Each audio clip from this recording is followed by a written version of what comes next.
Hello everyone, ni Irena nk'ibisanzwe kuri Baho Family TV. Tugiye kureba uyu munsi ibintu abagabo banga cyane mu gikorwa cyo gutera akabariro cyangwa se mu gikorwa cy'imibonano mpuzabitsina cyangwa se mu gihe bagiye kurongora umugore we.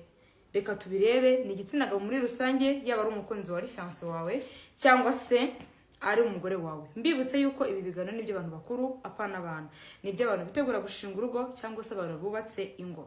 Uyu munsi reka tureberere hamwe rero ibintu dushobora gukora bigatuma abagabo bacu bagira gute batishimira kino gikorwa cyangwa se abakunzi bacu, bigatuma mazunuko kino gikorwa cyacu mu gihe twebwe abadamu ari twebwe twabikoze. Icya mbere rero, twaravuze n'ubundi ngo umugore yarimo gukora kino gikorwa ngo avuge, ariko noneho hari ukuvuga bikabije. Irinde gusakuza mu gikorwa bikabije. Ye rishimye uri gutaka cyane bikabije cyane, bishobora gutuma umugabo avuga ngo ese uyu mugore turyamanye ari kubabara, cyangwa se uyu mugore turyamanye ari kwishima bikabije, ari kumfera, ari kumbeshya, bya bindi nyine hamwe ashobora gutera kubitekerezaho. Uri gusakuza bikabije cyane bigatuma atekereza niba koko wishimye cyane cyangwa se niba uri kubabara cyangwa se niba ari byo uri kwigira. Gusakuza cyane bikabije byihorere. Icya kabiri rero, kuvuga nyuma amagambo menshi nyuma y'iki gikorwa. Iyo umugabo arangije sometimes agiye bashaka no kuruhuka no gusinzira, rero biba bibi cyane iyo tuzamura amagambo menshi ukamubwira reba ejo n'ejo bundi, ukazamura ibibazo ukamubwira ibibazo by'ejo, iby'abana n'ibiki mu rugo byanze, ukajya kumutera stress z'ibyo bibazo ako kanya igikorwa cye kigenze neza, ariko uri kugerekesha amagambo menshi. Mureka banza aruhuke asinzire yenjoyinga bya byishimo muhaye, hanyuma muzabe mugambe biganiraho, ariko wibifatanye bene bintu bibiri byombi mu gihe kimwe. Biba bimeze nk'ayo mu gihe kimwe. Mbere y'igikorwa mujye muri gutegurana mu gikorwa nyirizina, ndetse na nyuma y'uko igikorwa kirangiye hano reka tujye tuhitondera. Nkunda kubivuga, twubake ingo zizira gutungana intoki hehe mu buriri.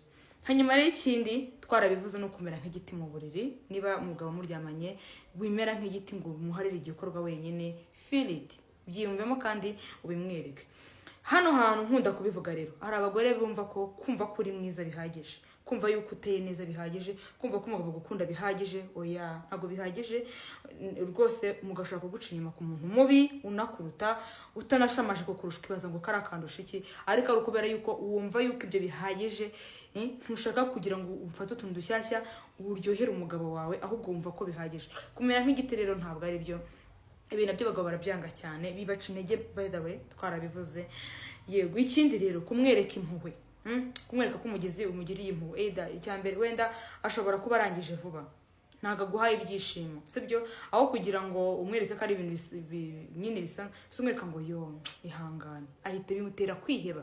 Kumva yuko kumwereka impuhwe muri iki gikorwa ni bibi cyane. Kumwereka ko umugiriye impuhwe ari uwo kugirirwa impuhwe, atari umugabo wifashije cyangwa wishoboye, ahubwo ari umuntu uteye impuhwe. Bino bintu mugabanyiriza icyizere rwose wa mudamu we. Icyo kibazo ni kinamubaho, ntuzamurika kuvuga ngo yo ngo nyine nta kundi, ngo yo nyine umwereke impuhwe. Ntabwo ari byo umugabo ahita yifeka kumva yuko birangiye, kuko muri iki gikorwa nta kintu ashoboye. Ikindi rero, ubwo tubivuze nyine kumwereka impuhwe mu gihe igikorwa kitagenze neza, ntuzabikore. Ikindi rero, guhagarika igikorwa kigeze hagati. Muri mu gikorwa mwabitangiye imeze neza, ngo reka njye kuzimya itara, ngo reka njye kugera gute, ngo reka njye. Bine bintu ugomba kubitegura ukajya muri kino gikorwa udafite kugihagarikamo hagati ngo ujye gukora ikindi kintu. Rwose kwikangano cyangwa se kuyikoramo igihe kitageze, cyangwa se igikorwa